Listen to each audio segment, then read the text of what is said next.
তৃণমূল প্রার্থীর সমর্থনে অভিনেতা দেবের সভা মালদায়। রাজনীতির জন্য দেশ ভাগ করবেন না, অনেক কষ্ট করে আমাদের দেশ স্বাধীন হয়েছে, কাজের নিরিখে ভোট দিন। কোন দলকে ভোট দেবেন বলবো না, পশ্চিমবঙ্গে আমাদের সরকার কি কাজ করেছে আর কেন্দ্রে থাকা সরকার কি কাজ করেছে বিচার বিবেচনা করবেন। আপনারা কি বলেন, ধর্ম নিয়ে রাজনীতি হয়? কোনো রাস্তাঘাট হবে না, স্কুল কলেজ হবে না, শুধু মন্দির তৈরি হবে।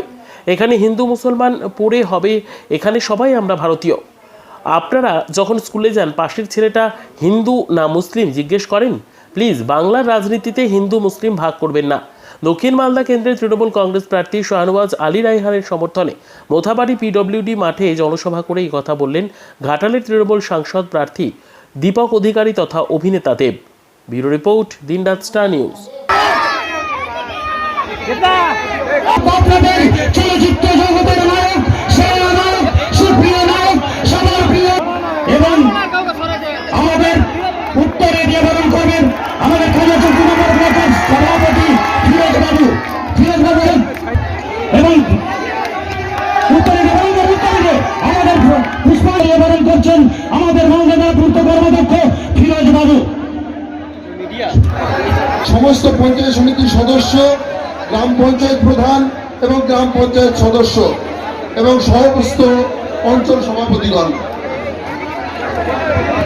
মনে রাখবেন, কোন কংগ্রেস নাই, বিজেপির বি টিম আছে, অধীর চৌধুরী হচ্ছে।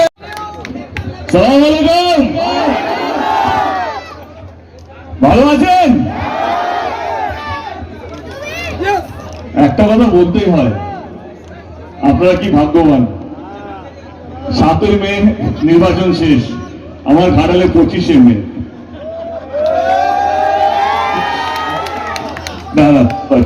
আমরাও ভাগ্যবান। আমার মনে হয় কি এখানে আমার আসার দরকারই ছিল না।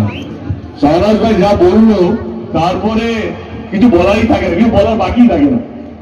প্রথমে 2-4টে কথা বলবো, ভোটটা নিয়ে পরে আসছি। আমি 10 বছর ধরে রাজনীতির মধ্যে আছি, দিদির হাত ধরে। আমার কোথাও যেন মনে হয়েছে শিক্ষিত লোকেদের দরকার রাজনীতির মধ্যে, সে যেই দলেরই হোক না কেন। পড়াশোনার লোক যারা বাংলাকে রিপ্রেজেন্ট করবে, বাংলার কথা গিয়ে বলবে, আর যদি বড় কথা বলি তাহলে ভারতের কথা গিয়ে বিদেশে বলবে। কারণ পার্লামেন্ট এমন একটা জায়গা যেখানে শুধু আমরা বাংলাকে রিপ্রেজেন্ট করি না, আমরা আমাদের দেশকে রিপ্রেজেন্ট করি। সেই জায়গা থেকে আমাদের সত্যি মনে হয় যত বেশি শিক্ষিত মানুষ পার্লামেন্টে বসবে, অত বেশি শিক্ষিত আমাদের দেশ হবে। এটা আমি সত্যি বিশ্বাস করি। তো এই কারণেই আমার সত্যি বুক ভরা ভালোবাসা শাহজাহান ভাইকে, কে শিক্ষিত মানুষদের সত্যি দরকার।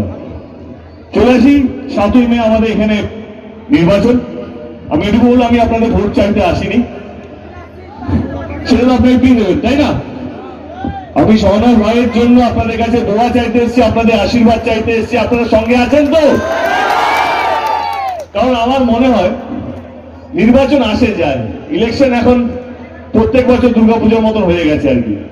কখনো পঞ্চায়েত নির্বাচন, কখনো কর্পোরেটের মিউনিসিপ্যালিটি নির্বাচন, কখনো বিধানসভা নির্বাচন, কখনো লোকসভা নির্বাচন, কখনো এত নির্বাচন হয়ে গেছে। যারা নির্বাচন নিয়ে পড়াশোনা করে না, এই তো কিছুদিন আগে তো নির্বাচন হলো, গত বছর কি ছিল তাহলে? না দিদি, ওইটাও নির্বাচন ছিল, এটাও নির্বাচন, কিন্তু এটা কি হবে প্রধানমন্ত্রী। তো নির্বাচন আসে যায়।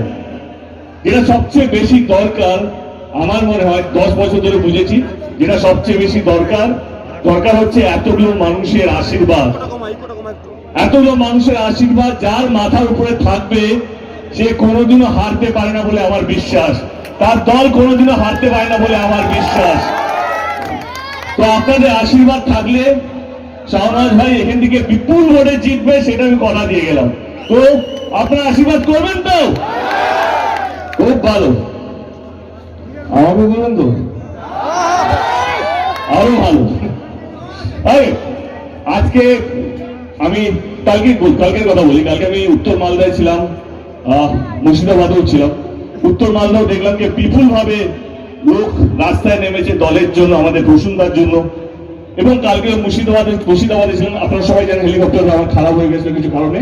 তো আমার পৌঁছানোর কথা ছিল 3টের সময় এখানে মুর্শিদাবাদে, কিছু কারণে পৌঁছতে পারিনি। আমি বললাম তাহলে কি ক্যান্সেল করি? তো এখান থেকে ফোন করা হলো, না দাদা আপনার জন্য ওয়েট করবো না, আমার 4 থেকে 5 ঘন্টা লাগবে গাড়ি করে যেতে। ততক্ষণ কি লোক বসে থাকবে? আমার পৌঁছতে পৌঁছতে 8টা সাড়ে 8টা বেজে যেতে পারে। লোক কি বসে থাকবে? সেই প্রোগ্রাম 3টের সময়, মানে লোকে 1:30 2টো দিকে আসতে শুরু করে দিয়েছে। 3টে শুরু হওয়ার কথা, 8টায় পৌঁছবো। তারা বললো কি হ্যাঁ আসুন। আমি বললাম ঢপ মারছে, শুরু শুরু ডাকছে, কেউ থাকবে না, মাঠ ফাঁকা থাকবে, খুব কম হলে পার্টির লোকেরাই থাকবে, যারা আমাদের দলের যারা কর্মীরা আছে, যারা বুথ লেভেলের কর্মী তারাই থাকবে। তো দলকে ভালোবাসে আমি চলে গেলাম।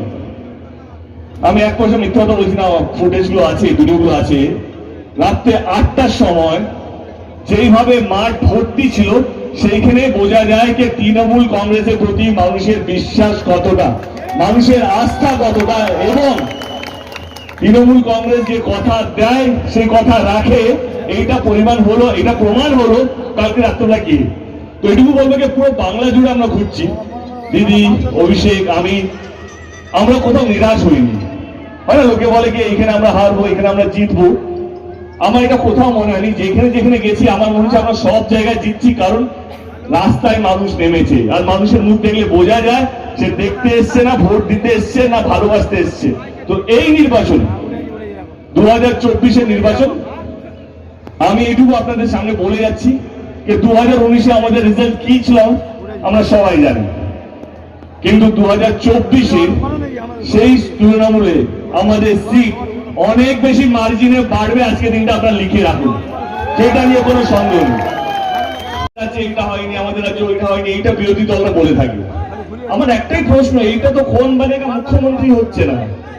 এই নির্বাচনটা আমাদের স্টেটে কে মুখ্যমন্ত্রী হবে তার জন্য নয়, এই নির্বাচনটা আমাদের দেশকে সামনের 5 বছর কারা চালাবে সেইটা নিয়ে।